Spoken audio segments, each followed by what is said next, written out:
Hello friends, welcome back to this channel. दोस्तों, इस video में हम लोग बात करने जा रहे हैं वोडाफोन आइडिया लिमिटेड के लिए। लेकिन शुरू करें उससे पहले आपसे दो रिक्वेस्ट करना चाहूँगा। पहली रिक्वेस्ट कि अगर आपको डीमैट अकाउंट ओपन कराना है तो डिस्क्रिप्शन बॉक्स देख सकते हैं, आपको एक लिंक मिल जाएगा।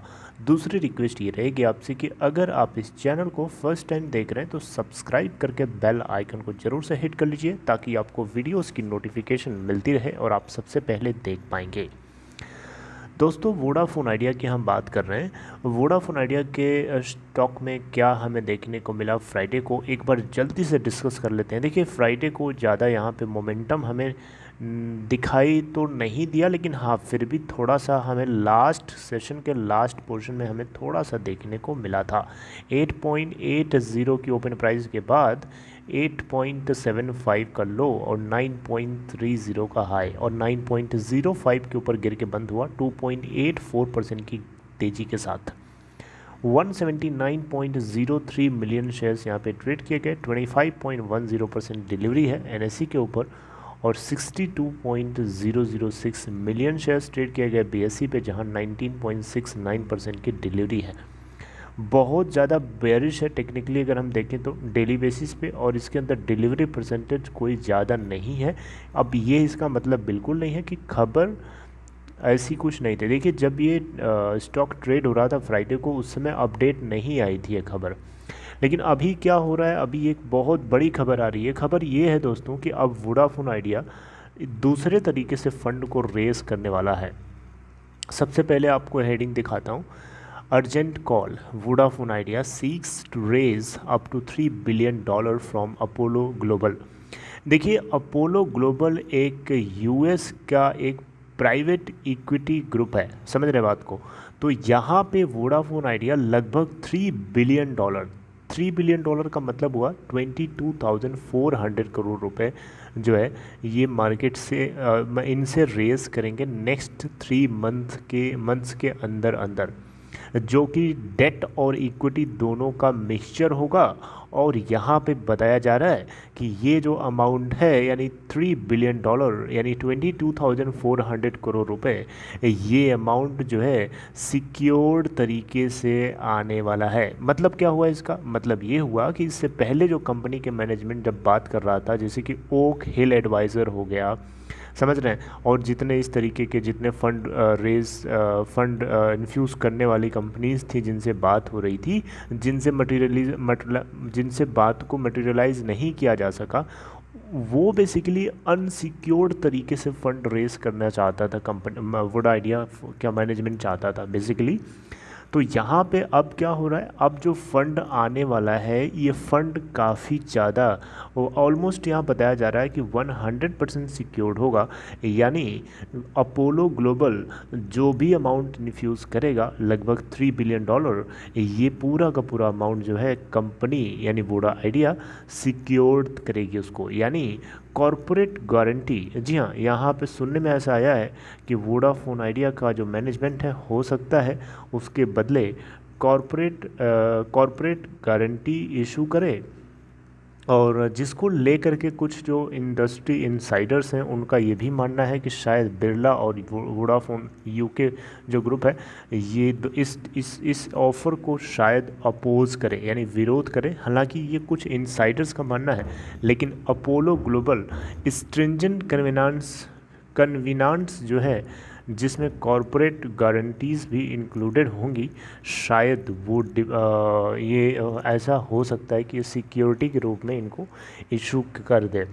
तो यहाँ पे आपको पॉजिटिवली यहाँ पे आपको क्या पता चला, इस अभी तक आपको ये पता चला, आपको ये मैंने बताया कि वोडाफोन आइडिया का जो मैनेजमेंट है 22,400 करोड़ रुपए मार्केट से, जो कि अपोलो ग्लोबल एक यूएस पीई ग्रुप है यानी प्राइवेट इक्विटी ग्रुप है, इनसे रेज कर सकता है। और इसके पीछे सिक्योरिटी भी हो सकती है, यानी जो अमाउंट रेज होगा उसके पीछे सिक्योर्ड फंड होगा, अनसिक्योर्ड फंड नहीं होगा, राइट। ये इसकी खासियत है। अगर ऐसा होता है तो ये बहुत बहुत अच्छी बात है और ये आसमान को चीर करके निकल जाएगा वोडा आइडिया, आप देख लीजिएगा।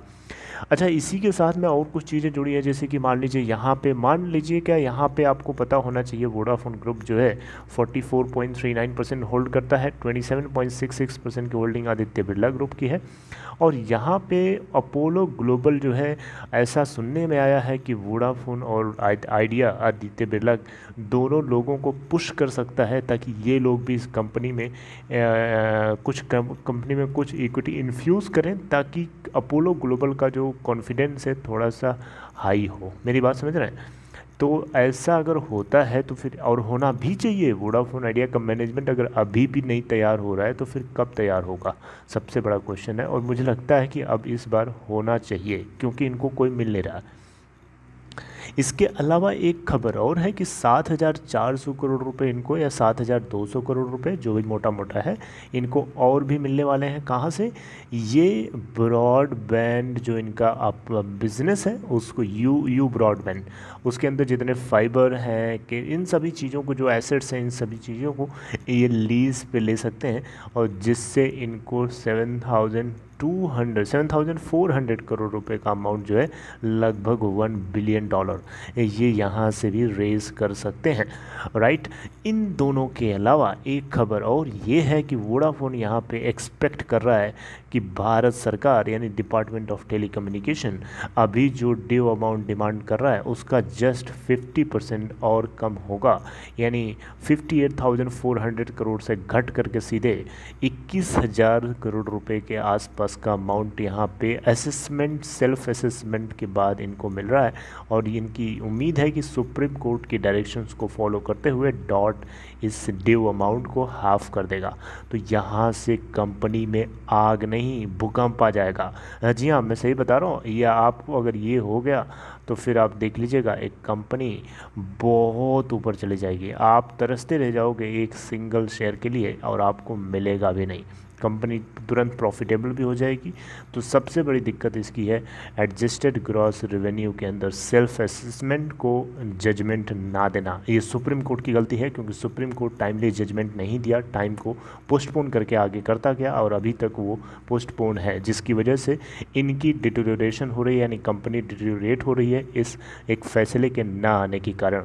तो ये बहुत गलत है, फैसला जल्दी आना चाहिए, और उम्मीद है कि आगे आने वाले कुछ दिनों में, हफ्तों में, महीनों में आना चाहिए। बहरहाल ये जो फंड है 3 बिलियन डॉलर का, ये 3 महीने के अंदर अंदर की बात कही गई है। वैसे आपको ये भी बताया था कि अर्निंग कॉल्स के दौरान जो मिस्टर टक्कर हैं, जो कि सीईओ हैं इसके, रविंद्र टक्कर जी, इन्होंने काफ़ी अच्छी बात बताई कि इनके पास प्लान ए है, तो प्लान बी की क्या ज़रूरत है, राइट। तो दोस्तों ये मैंने आपको पूरा समराइज़ करके शॉर्ट में बताने की कोशिश करी। इतना सब कुछ पढ़ने की ज़रूरत नहीं है, सब कुछ जो इसमें लिखा है मैंने आपको उसका निचोड़ बताने की कोशिश करी, राइट। तो देखिए, अब लास्ट में कंक्लूजन ये है कि अब आपको क्या करना है, अब आपको होल्ड करके बने रहिए।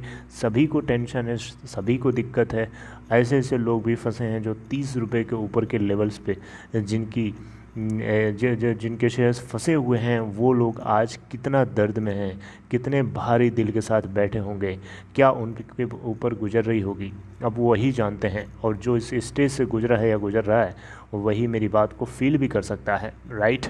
तो इसलिए मेरी रिक्वेस्ट है आप सभी से कि होल्ड करिए, बने रहिए, कॉन्फिडेंस रखिए, कंपनी के अंदर भरोसा रखने की कोशिश करिए। कंपनी डूबेगी नहीं, बल्कि कंपनी जो है रॉक करेगी। बस कुछ दिक्कतें हैं, और दिक्कतों को शॉर्ट आउट करने के लिए मैनेजमेंट जो है कोशिश तो कर रहा है। अब भारत सरकार भी थोड़ी सी कोशिश कर ले तो मुझे लगता है कि 4 चांद लग सकता है, राइट। सो इसी के साथ मैं टर्मिनेट करना चाहूँगा। अगर आपको ये मेरा कंटेंट अच्छा लगा तो लाइक करके इनकरेज करिएगा, और अपना ख्याल रखिए। मैं आपसे नेक्स्ट इन्फॉर्मेशन के साथ, नेक्स्ट कंटेंट के साथ मिलूँगा। Good bye.